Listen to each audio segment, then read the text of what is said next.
नमस्कार, आप देख रहे हैं पंजाब केसरी और मैं हूं आपके साथ नमिता दीक्षित। इजराइल और हमास के बीच एक महीने से जंग जारी है। आपको बता दें 7 अक्टूबर को आतंकियों ने इजराइल पर हमला कर कई सैकड़ों लोगों को बंधक बना लिया था।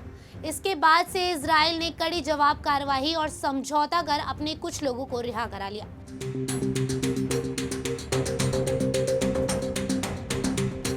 इजराइल और हमास के बीच 47 दिनों से जारी जंग पर आज विराम लग गया।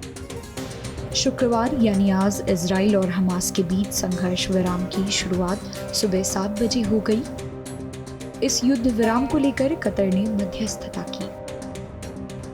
टाइम्स ऑफ इजराइल की रिपोर्ट के अनुसार 47 दिनों के इजराइल हमास के बीच भीषण युद्ध के बाद ये कदम उठाया गया है। कतर के विदेश मंत्रालय की ओर से कहा गया कि संघर्ष विराम आज से शुरू होगा और इसके साथ ही उत्तर और दक्षिण गजा में भी युद्ध विराम रहेगा। We have just finished with all the communication with all parties in order to ascertain the lists of those civilians who will be freed as a result of the deal agreed upon by both parties. The lists have been handed to both sides, and finally, in a communication just now, the list has been handed to the Israeli intelligence service, the Mossad, in order to facilitate the implementation of the deal. इसके साथ ही बुजुर्ग महिलाओं सहित पहले बंधकों को शाम 4 बजे रिहा कर दिया जाएगा। मंत्रालय के प्रवक्ता डॉक्टर अल अंसारी ने यह भी कहा कि युद्ध विराम शुरू होते ही गजा में मानवीय सहायता शुरू हो जाएगी।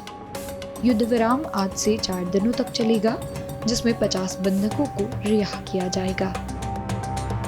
अब बंधक बनाए गए लोगों के साथ कैद में हुए बर्ताव की कई जानकारियां सामने आ रही हैं, जिसे सुनकर आपके रोंगटे खड़े हो जाएंगे। गौरतलब है कि कतर और मिस्र की मध्यस्थता में शुक्रवार को हुए समझौते के बाद फिलिस्तीनी समूह ने 50 से अधिक इजरायली महिलाओं और बच्चों को रिहा कर दिया है।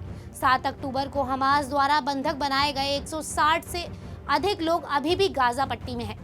संघर्ष विराम के तहत छोड़े गए बंधकों में से किसी ने भी फिलहाल उन हालातों की सीधी तौर पर जानकारी नहीं दी है जिस तरह से उन्हें रखा गया। बताया जा रहा है रिहा हुए लोगों को निर्देश दिए गए हैं कि वह जानकारी न दें, क्योंकि उनका एक भी कदम उन लोगों पर भारी पड़ सकता है जो अब भी कैद में हैं।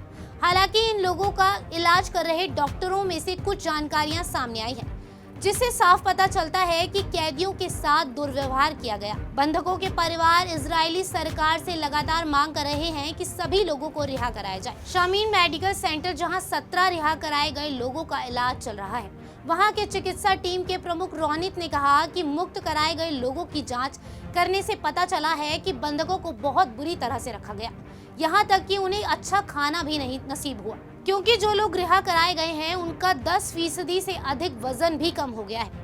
इसके साथ ही वॉफसन मेडिकल सेंटर के डॉक्टर माशवी ने कहा कि रिहा हुए लोगों ने बताया है कि उन्हें अंडरग्राउंड में रखा गया था। वहां थोड़ी सी रोशनी थी। 24 में से 22 घंटे उन्हें अंधेरे में बिताने पड़ते थे। खाने में चावल और नमकीन जैसी चीजें दी जाती थी। इसके अलावा कुछ नहीं दिया जाता, ना सब्जियां और ना ही कोई पौष्टिक आहार उन्हें खाने को मिलता था। इसके साथ ही माशवी ने बताया कि यहाँ तक कि जब लोगों ने समय बिताने के लिए पेंसिल या पेन मांगा तो हमास के आतंकियों ने इसकी अनुमति तक नहीं दी, क्योंकि उन्हें डर था कि कहीं वे लिखकर जानकारी न पहुंचा दे। इसलिए कैदियों के पास केवल एक दूसरे के साथ बातचीत करने के अलावा कोई और विकल्प नहीं बचा। अभी के लिए केवल इतना ही। ऐसी तमाम खबरों के देखते रहें पंजाब केसरी.com।